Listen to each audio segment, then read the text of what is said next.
Pada malam ketika langit dipenuhi petir dan hujan besar mengguncang seluruh negeri, para pendeta kerajaan meyakini kelahirannya membawa pertanda besar, sebab saat pertama kali menangis, obor-obor di istana padam dengan sendirinya lalu menyala kembali.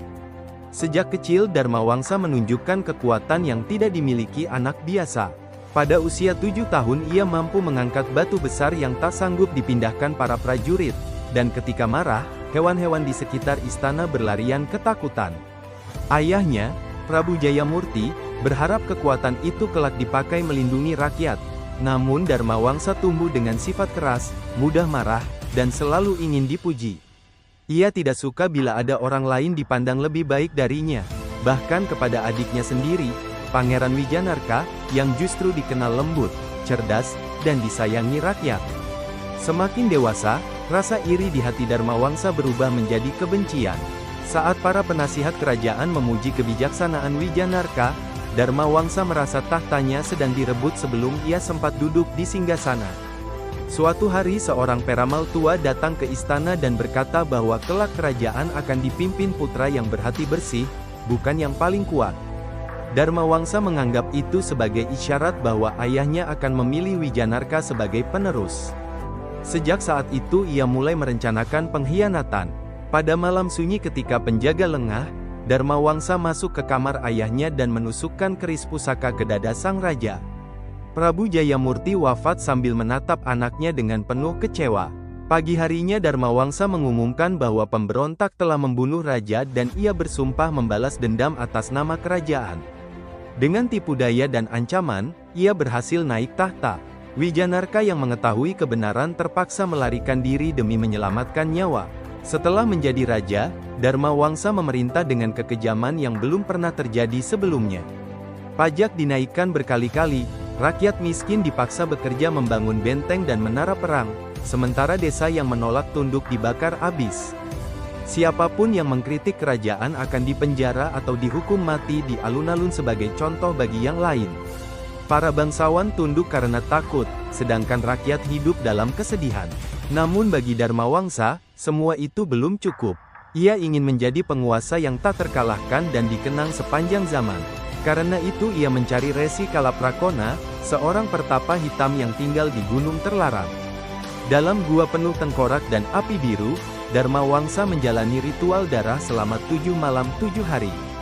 Sebagai imbalan, ia memperoleh tubuh kebal senjata, tenaga sebesar 10 gajah, dan kemampuan memanggil api hitam yang mampu membakar pasukan dalam sekejap.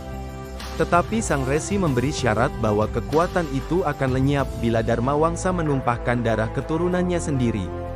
Dharmawangsa yang mabuk ambisi menertawakan syarat itu dan merasa tak akan pernah terjadi. Tahun demi tahun berlalu, kekuasaan Malwapati semakin luas karena Dharmawangsa menaklukkan kerajaan-kerajaan tetangga. Banyak raja menyerah tanpa perang karena takut pada namanya. Di sisi lain, Wijanarka hidup dalam pengasingan di hutan dan pegunungan. Ia belajar ilmu perang, kebijaksanaan, dan kesaktian dari para pertapa suci. Ia menyaksikan sendiri penderitaan rakyat akibat kakaknya dan berjanji suatu hari akan menghentikan tirani itu. Saat waktunya tiba, Wijanarka keluar dari persembunyian dan diam-diam mengumpulkan para petani, bekas prajurit, panglima yang kecewa, serta kerajaan kecil yang pernah dihancurkan Dharmawangsa. Sedikit demi sedikit lahirlah pasukan perlawanan besar. Ketika bendera pemberontakan dikibarkan, perang besar pun pecah di seluruh penjuru negeri. Selama berbulan-bulan pertempuran berlangsung sengit, Dharmawangsa turun langsung ke medan perang membawa gada besi raksasa. Sekali ayun, puluhan lawan terpental.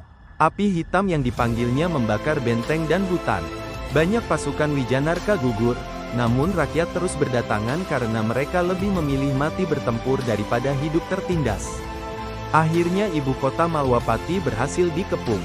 Tembok kerajaan runtuh dan api menyala di mana-mana. Di tengah kekacauan itu, datanglah Sekarwati, istri Dharmawangsa yang dahulu diusir karena berani menasihatinya. Ia membawa seorang bayi laki-laki, putra satu-satunya Dharmawangsa, dan memohon agar perang dihentikan demi masa depan anak mereka. Namun hati Dharmawangsa telah membatu. Dalam kemarahan ia menepis Sekarwati dengan kasar hingga bayi itu terlepas dari pelukan ibunya dan jatuh tak bernyawa. Seketika langit menggelegar, tanah bergetar, dan mahkota gaib di kepala Darmawangsa retak. Tubuhnya mulai pecah seperti batu dipanaskan api.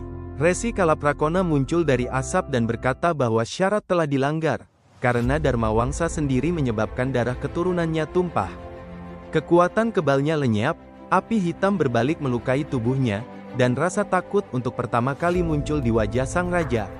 Wijanarka lalu maju menantang kakaknya dalam duel terakhir di puncak menara istana yang sedang terbakar.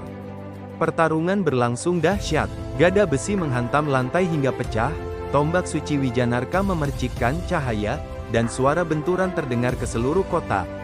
Meski terluka parah, Darmawangsa masih berusaha membunuh adiknya. Namun kesombongannya membuat gerakannya lambat dan kacau. Wijanarka akhirnya menemukan celah lalu menusukkan tombak warisan ayah mereka tepat ke dada Darmawangsa. Sang raja terdiam, lututnya jatuh ke lantai, dan untuk pertama kalinya ia menangis. Ia mengaku telah memenangkan banyak perang tetapi kalah melawan nafsunya sendiri. Menara istana kemudian runtuh bersama kobaran api, menelan tubuh Darmawangsa ke dalam puing-puing. Setelah perang usai, Wijanarka dinobatkan menjadi raja baru. Ia menurunkan pajak, membebaskan tahanan, membangun kembali desa-desa yang hancur, dan memulihkan kepercayaan rakyat. Malwapati perlahan menjadi negeri damai. Namun jauh di bawah ruang bawah tanah istana, mahkota pecah milik Darmawangsa masih memancarkan cahaya merah samar, seolah menunggu seseorang yang cukup tamak untuk membangkitkan kembali warisan gelap sang Prabu Darmawangsa.